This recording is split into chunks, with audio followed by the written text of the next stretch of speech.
It's not gonna happen, actually. Try to sneeze feels.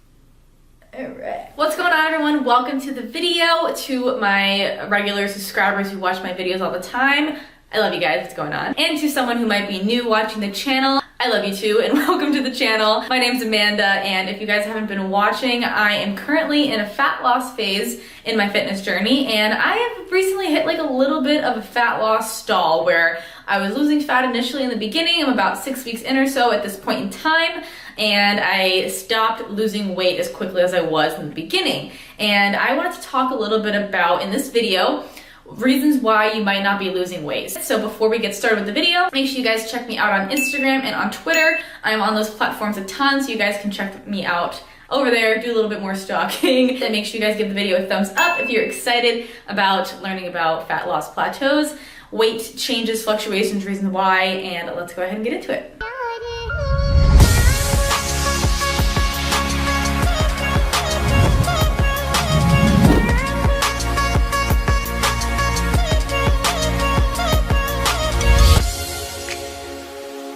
Before we get started, how many of you guys would totally hate me if I recorded this for my podcast too? I hope it's not distracting, but this video might be long, and I think people on the podcast, I have a podcast if you guys don't know, it's essentially just the audio. It's just me talking, and I wear these weird headphones. Is this distracting for you? If it is, I'm so sorry, but there's a lot of people that don't have time to watch YouTube videos, or they're just commuting and driving quite often, or they just want to listen to something on the go, and they don't listen to YouTube videos, and I want to make sure I help those people too, because this topic is really important, and this video might be long. I'm sorry if it is. I hope you guys aren't offended. I love both my YouTube and podcast people. I think there's a lot of crossover too. So reason number one why you might not be losing fat is that you're eating too much.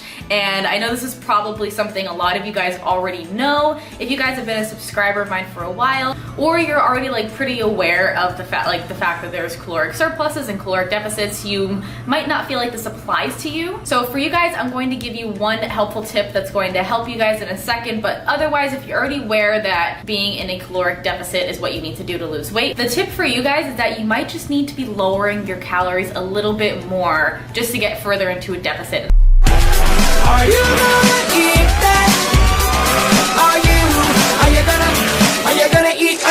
you gonna eat that? For those of you who might not know, fat loss is essentially created because of a caloric deficit. So unless you are a beginner, or unless you're just getting started in the gym, or you're a genetic freak or something, fat loss is essentially because you have to be in a caloric deficit, which just means that you're eating or consuming less, or you're burning more energy, burning more calories than your body is required of you. So a lot of you guys might just not know that you're not in a caloric deficit. You might think that you're going to a restaurant, you're ordering an egg white omelet, you're getting a side of potatoes or something like that, but you don't know that the egg white omelet is probably doused in oil. You're probably going 200 or 300 calories over on that meal alone because you're just not really aware. Or you might be going to a restaurant ordering a salad, right? Salad sounds healthy. You just pick the salad, you're sure, that one sounds great, and the restaurant isn't in 2017, doesn't have the calories listed, because a lot of restaurants do nowadays, but salad might have 800 calories just from the dressing alone. And if you don't get the dressing on the side or opt in for a lower calorie dressing, you might just be going over your caloric deficit that you thought you were creating for yourself by choosing the healthier option. Even with peanut butter or nuts, or something that's really calorie dense, peanut butter, a really small tablespoon is 200 calories, or 2 tablespoons. A handful of nuts, which is really small, it's a sad serving size. One handful is 200 something calories. And if you have 4 servings at once, which might seem like a little tiny handful, and it's enough for you to feel more full, you might not know that you're eating 800 calories in one sitting. And that's totally fine if you are, but it might just be something that's stopping you from being in that caloric deficit, so you might not be losing fat because of that. So my recommendation for you for this tip number one is to see if you're actually in a caloric deficit. So something you can do is head to my website, amandabucci.com, or you can go to the link. It'll be the first link in the description box for this, guys. And for the podcast listeners, it'll be the first link in the blog post. So the link will direct you directly to my free macro ebook.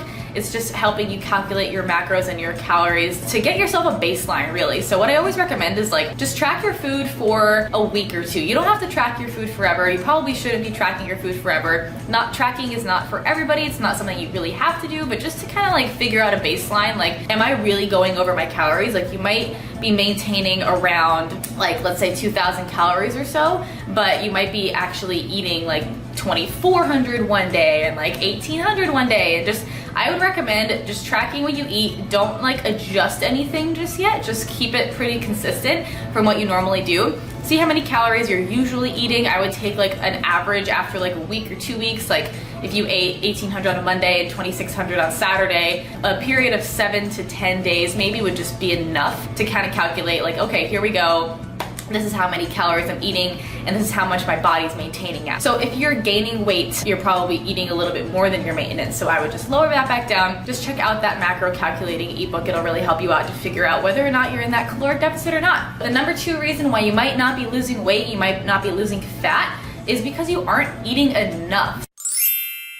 So I know that sounds a little funny because a lot of people think like if you just do more, like more cardio, eat less food, more is not always better. And the body is like the smartest thing, guys. Our bodies are so smart that they know when we're not eating enough and they know that when we're eating too much. That's why tracking your calories, I like doing it when I'm like specifically trying to reach a fat loss goal, because it makes it really hard for us to figure out that sweet spot where like we're eating enough but we're not eating too much, and like we're in enough of a deficit, but we have to like trick our bodies to make sure it knows that like we're not trying to kill it, we're not trying to starve it. Our bodies, like I said, are very, very aware of like whether or not we're like crash dieting, and crash dieting works for a little bit, but then you stop losing weight and you're like, what the hell, I'm eating 1,000 calories a day and doing an hour of cardio. What do I do next? Like, where do I go from here? You're probably not eating enough, and the goal is always, always, always to eat as much as humanly possible while still losing body fat. So what you want to do when you figure out your maintenance calories is to lower your calories by, let's say, 100, which probably isn't going to do you that much, but I'm just going to say it just because some people can actually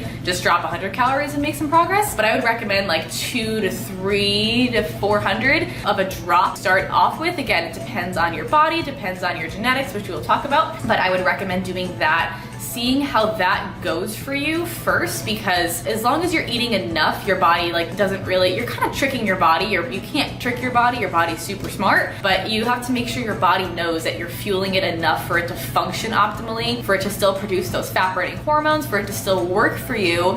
And if you're not feeding it enough, it's like, nah, like I'm done. I'm not losing fat anymore, Amanda. You need to stop. You need to chill. You need to feed me again. So it needs to know that like you're not trying to kill it, but you're just trying to make it lose a little body fat, and you want it to take the stores of fat, not the stores of muscle. You're not trying to make it stop. You're not trying to gain weight again because it'll kick on some fat burning hormones. Your body essentially just pushes directly back at you when you're not eating enough. So like I said, just drop your calories by a bit and just keep them there for a while until you stop losing fat. So at the end of the day too, you wanna set yourself up for success when you're in a fat loss phase. So if you're that person that is crash dieting, that you've been eating 1,200 calories every single day for like months, and you've been doing an hour of cardio for like months every single day, or like way too much stuff, you might not have the option to continue lowering your calories. You need to set yourself up to succeed in a fat loss phase. And the next step for you is seriously just to like add calories back in. So like I said, you might not be eating enough, and the only place to go sometimes is up. So if you're that person that's been doing it for a really long time, and you're just like kind of keep pushing, you're killing yourself, your body is like pushing back at you, you're gaining fat, you're like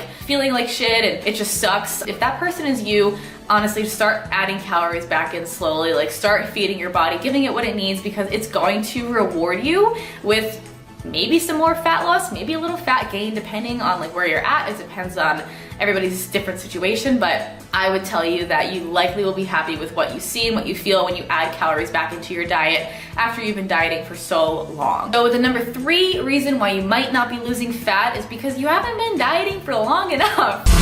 Are you gonna eat that? So if you're one of those people who has just started a fat loss phase, maybe you started Project Me with me, my fat loss cutting phase, maybe you started that with me, and it's been 6 weeks and you haven't seen that much fat loss yet. Honestly, I'm in the same position. I've seen some, but not that much. If you're doing it right, if you're doing it sustainably, if you are lowering calories at a slow pace and adding cardio at a slow pace, and you're not doing too much too quickly, you might not see results that fast. And that's okay. It's actually completely normal to not see results like super quickly. It's okay to slowly make progress, because that slow, controlled progress is going to be sustained progress. So most diets fail within a year. So most people just gain the weight right back after they go through a fat loss phase, because it's not sustainable. And if you're on that crash diet, if you're on that diet that's so low calorie so quickly for so long, you're gonna gain everything right back the second you start eating like normally again, or like adding calories back in, and that's not what you want. You want to sustain the work you put in. You want to sustain that like fat loss phase that you just put yourself through. You're not trying to just look good for like a month out of the year and then like look like crap and feel like crap that you gained it all back. It's gaining weight back isn't a bad thing, depending on like what your goal is and stuff like that. But again, you might not be dieting for that long or long enough to even see results. It might take a little bit longer, so just chill out. Don't stress about it. If you're putting in the work and following the steps, it will happen.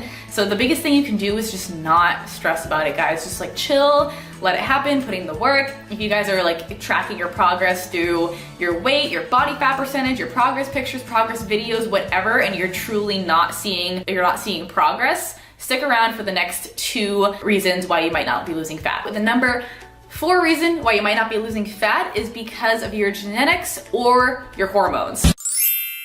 So these are huge. They actually get skipped over a bit, and I don't want to tell someone that just because they're genetically gifted and that person's gonna lose fat and they're not gonna have to put in any work. Regardless of your genetics, you're going to have to work, you're gonna have to do stuff, you're gonna have to make changes, you're gonna have to be slightly uncomfortable to lose body fat. But everybody's different in terms of where they lose fat and how quickly they lose fat. So for me personally, I'll give you guys an example. For me personally, I hold a ton of weight in my legs, I hold it in my stomach, I hold it in my arms. Like my arms and my back stay leaner than like my stomach and my legs, I guess you could say. So when I lose fat, my legs and my stomach come off last. My arms come off quickly, my back loses fat more quickly in those areas. My face doesn't really gain that much fat, like maybe a little bit. My upper body is usually like the more lean part of me, and my lower half, like from my stomach down, usually gains fat more quickly, and that's where I hold it, that's where I store it, that's where it comes off last. And you can't spot reduce it, and you just have to kind of keep going in your fat loss phase for a period of 3 to 4 months, maybe 5 tops if you're just like doing it super slowly, super sustainably, and you're not making any drastic changes really quickly. I wouldn't recommend staying in a diet phase for longer than that, unless you're doing a contest prep, but still that's like a little too long. But again, genetics play a huge part in how quickly you lose body fat and how quickly you don't. So if you're one of those people that is an easy or a hard gainer and you have trouble gaining weight and you have a really easy time losing body fat, you might not be one of those people that has to be in a dieting phase for that long, and it might be kind of easy for you. But if you're one of those people that's watching this video because you're like, oh, my body just doesn't lose fat that easily, and that's me too, you might just have to like find other ways to work with your body. And when it comes to hormones, there's a ton of different hormones in your body that control fat loss and fat gain. And if those hormones are thrown off for any reason, that might be contributing to your fat loss. So for example, leptin is the fat burning hormone. Leptin is controlled by other hormones in the body. Like I think leptin is controlled by insulin. I'm not super like specifics about all the hormones and stuff like that, but I do know that leptin's a fat burning hormone. Insulin causes you to store body fat. Cortisol is a stress hormone. So cortisol has affected me in fat loss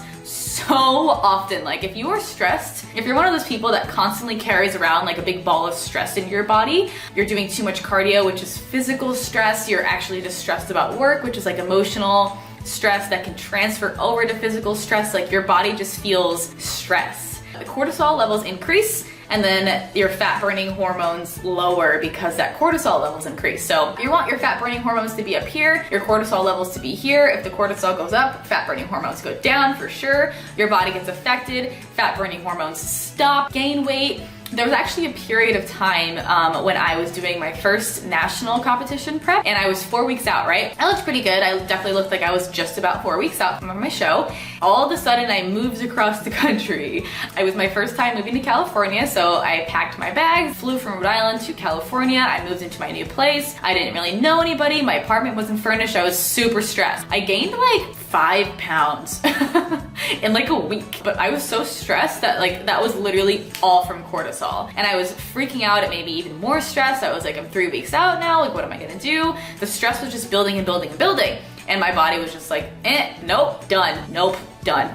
And after I figured that out, I talked to my coach, and it was the first time I heard that like cortisol affects your fat loss, and I was like, oh, hell no. Immediately I decided to meditate. I forced my thoughts to be more positive. I was just doing everything I possibly could to like de-stress. I would make sure I got enough sleep, make sure I got enough fluids, make sure I got enough water, make sure I was, again, getting enough sleep is huge, meditating, relaxing, like using adult coloring books, those are great. Anything I could do to de-stress. And then the week later, boom, I looked like I was ready to compete. So again, fat loss can 1000% be affected by hormones. Other hormones that can affect your fat loss are ghrelin. Ghrelin is the hunger hormone. So the hunger hormone might increase when your fat loss is stalling because it wants you to eat more, right? Like your body's like, I need to eat more food. Give me food, please. So ghrelin increases, you get more hungry. And then other hormones that can affect your fat loss is your thyroid hormone. Your thyroid is what controls your metabolism. And this hormone turns on too, again, when it realizes that you're hungry. So it's like, girl, you're dieting. I can tell I'm turning the thyroid hormone on. I'm slowing down the metabolism. So when you're dieting, your metabolism starts to slowly decrease. The thyroid hormone turns on. You could actually even have a genetic situation where you have hyperthyroidism with it, which is an overactive thyroid, or hypothyroidism, which is a underactive thyroid, and that could be affecting your weight loss as well. If you're one of those people that has always had trouble losing weight, no matter what you do, I would check out a doctor. I'm gonna link a doctor in the description box, actually. That would be really great. He's called The Doctor That Lifts. His name is Spencer, and he's awesome. I'll link him in the description box of this video to check out whether or not like thyroid issue might be something that you struggle with. But yeah, those hormones 1000% affect fat loss. Estrogen affects fat loss, testosterone, all of those things. Estrogen and progesterone is why women hold on to more body fat than men, because estrogen is something like it causes us to keep some fat on because we need it to make babies. So there's that. Those hormones could all be affecting your fat loss as well. So if you've listened to all of these options and none of them you think are you, this one might be the one. So number 4 reason why you might not be losing weight is because you're truly at a fat loss stall. Are you gonna eat that? So all the other reasons you might just not be at the fat loss stall phase yet. You might just be not eating enough, you might be eating too much, you might have a hormone issue that you can kind of correct, or you're just at a fat loss stall and your body has adapted to what you are doing. I would say this is probably 1% of the people watching this video or listening to this podcast, because a lot of people have to kind of take care of the basic things before they start getting into more of the specifics, which I would definitely say this is. But if you are one of those people, listen up for sure. I would say that number 1, those who are truly in a stall might be the same people that are not eating enough and doing too much cardio. That reminding you back to those people that are doing an hour of cardio, or like a lot of cardio, a decent amount, and you're dieting too much, you're eating too little, you've been doing it for a really long period of time, your body's fighting back at you. Your body's adapted to what you're doing. Literally the only way to go from there is up, guys. Like the only way to go from there is to add calories back in. So a few things that you can do, if it hasn't been that long, I would recommend implementing maybe some carb cycling, which I have a video about. I will link it right here. There's also something you can do called a diet break, which is where you add calories back in, stay at maintenance for a period of 7 to 14 days. I've done that multiple times in my contest preps. It has been an amazing way for me to continue, or for anybody to continue burning body fat, because your body's like, oh, you're feeding me again? Like, cool. I'm gonna increase those hormones, but increase them just enough, or add calories back in for just a long enough period of time for you to not like gain fat, but you kind of either maintain, or your body's like, cool, hormones good to go, let's lose fat again, like let's keep going. So that's another thing you can implement. Or it might just be time for you to start reverse dieting, guys, and adding calories back into your diet and just giving your body what it really needs. And sometimes what your body really needs isn't a fat loss phase. But if you're one of those people, like maybe I am right now, but you might just be like stalled in your fat loss. So what do you do? So the first question that I got so much on my Instagram post, which is gonna be right here, I posted and asked you guys who follow me on Instagram, maybe tell me like questions that you had about fat loss stalls. The biggest thing that I got, what do you do first? Like, what do you do when you hit a fat loss stall? So if you're one of those people that's actually just stalled and your body's just adapted, the first thing that I would do to work harder, train a little bit harder. But I say that with caution because I'm a huge advocate for training smarter, not harder. I'm not telling you to train harder and say like, push at your workouts more, add more cardio, just keep killing yourself, feel like you die at the end of your gym sessions. No, not necessarily. I'm a huge advocate again for working smarter, not harder, but sometimes you might be kind of lackadaisical in your workout. So here's what I'm trying to say. If you're training and you've just been training the same exact way for 6 weeks. So for me personally, I've been training the same way for 6 weeks. I haven't been progressively overloading that much. I've just been doing similar weights. I haven't really been pushing myself. Challenging myself is what I mean, truly, is just, you might just not be challenging yourself enough. And so what I would do there is to increase the weights of what you're doing, push yourself in the weights a little bit, add more weight, so that's more progressive overload for you, which just means that you're challenging your muscles to work harder, you're increasing and forcing an energy demand on your body. So work harder. I would also just really focus more through your lifts. So if you're just kind of going through the motions, you're just like, yeah, bicep curls or shoulder prep, like whatever, really focus and like put more of an emphasis on your muscle mind connection, because that is going to create more, again, of an energy demand. It's going to force your body to be more challenged. Try switching things up a little bit and increasing your weights, challenging yourself a little bit more. Something else that you can do is decrease rest times with your bodybuilding accessory movements. So I wouldn't decrease rest times with your compound lifts because you need that certain longer rest time when you're doing squats. Like you shouldn't be doing sets of 4 heavy squats and then doing 30-second rests in between. Like, no, you still need time to recover. But what you can do is if you're doing a superset of like face pulls and shoulder press, you can like minimize the rest time between those. And again, like I said before, progressive overload. So that just means that you're adding weight reps or sets to what you're doing, and you're progressively, like slowly, kind of like adding calories into your diet. You're adding weight volume to your training, and that's going to force your muscles to grow, force your muscles to change. And that is something that, number one, helps you retain your muscle, number one, which is a great way to continue fat loss, retaining muscle, because muscle is fat burning in and of itself. It's like it requires more energy to have muscle, so you want to keep as much of it as possible so you can keep being a fat burning furnace. And then the next thing that you guys can do, here's the big whammy here, you can lower your calories a bit. I would recommend lowering by between 100 and 300 calories when you're dropping calories, or to increase your deficit. Again, like what I really meant to say was increase your deficit. So you can do that, number one, by lowering food, so dropping your calories a little bit if you're ready to drop calories and you're just like, there's nothing else for me to do. Or you can increase your cardio a little bit, so you can add 100 to 200 to 300 calories of cardio a week, or you can add a few HIIT sessions into your current interval. You can add an extra cardio session, or you can add like 10 extra minutes to your current cardio sessions if you don't want to add a whole session in. But again, this is similar. You don't want to do too much too quickly, but you want to do enough to make those changes. So I would like math it out a little bit.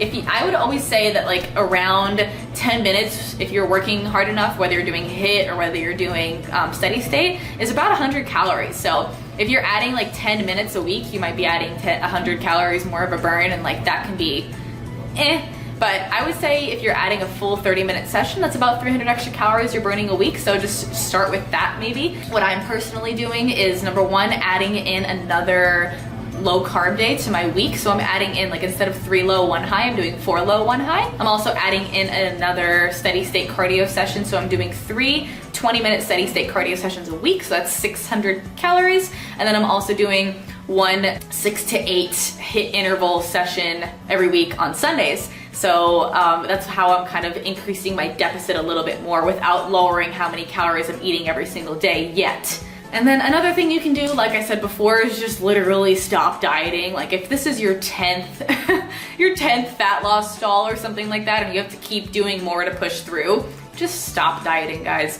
Increase your calories. It's gonna be okay. Enjoy food, enjoy life. It's not your time to continue dieting. You wanna set yourself up for success. You don't wanna diminish the quality of life just because you wanna lose fat a little bit and see some more abs. So that's another option. So here are actually a few more questions before we end the video and before we end the podcast. There's a few more questions that I got from my Instagram that I wanted to make sure I answered. So here are the top 2 or 3, I think. There's some answers. I have some notes here. One of the first questions is, what do you switch first, cardio or calories? What do you do first? And the answer is not that simple. It really depends. You can honestly do either one. If you feel like for me personally, I wasn't really doing that much cardio and I wanted to do some more, like I was like, I have the energy still, like let me do some more cardio. You can add cardio first, and I didn't want to lower food just yet because I'm like, I still want to keep my food. However, our bodies do adapt a little bit more quickly to the cardio that we add than to the lowering of calories. So think about that when you're choosing or thinking about it. So again, it depends on you. It doesn't really make a difference, but I would say that you see more changes more quickly if you lower food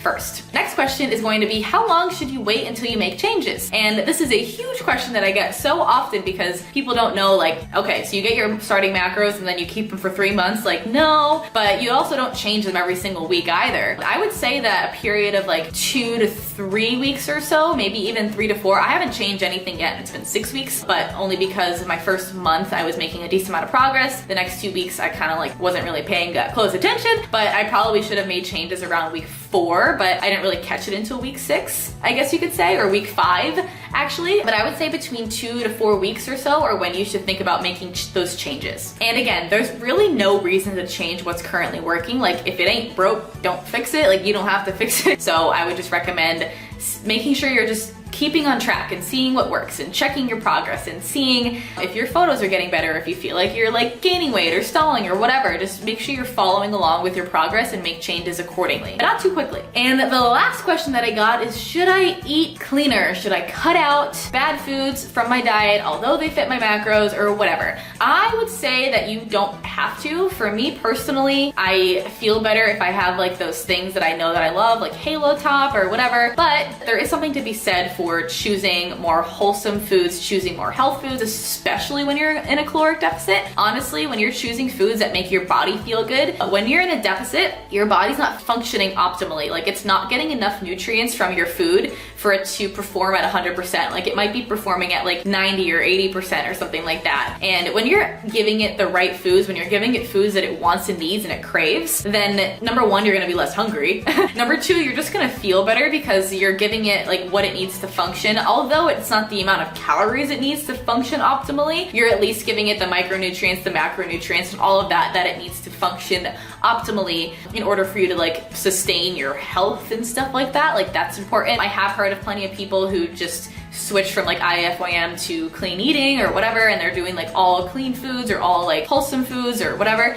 and they see more progress. I think that's definitely just because like our bodies function better on those foods, and like maybe your water weight's decreasing, maybe you're like getting less of a reaction to some foods that might be causing some inflammation and stuff like that. Personally, I really enjoy things like Halo Top, and I will have them every once in a while because they keep this diet sustainable for me. It makes me feel good. It makes me feel like I can keep going when I'm eating things that I like. And I like wholesome foods. Like, I have vegetables every day, I have fruit every day, I have like salads, and I have oatmeal, and then I have like things that are still good for me, potatoes, like all that stuff. But I also enjoy things that I like, and it's fine. It's not stopping me from losing fat, and maybe I might be losing fat more quickly if I was just eating clean foods, but it's not that important to me because it's more important for me to keep it sustainable. So go ahead and look at what you're doing, look at what your fat loss is like, your diet's like, your cardio is like, and zoom out, look at the bigger picture and see what really applies to you guys. I hope you found this video helpful, and I hope you guys enjoyed it. Make sure you guys give it a thumbs up if you found it super helpful, and leave me a comment below if you think that there's something else that has helped you break through a fat loss plateau that I didn't talk about. But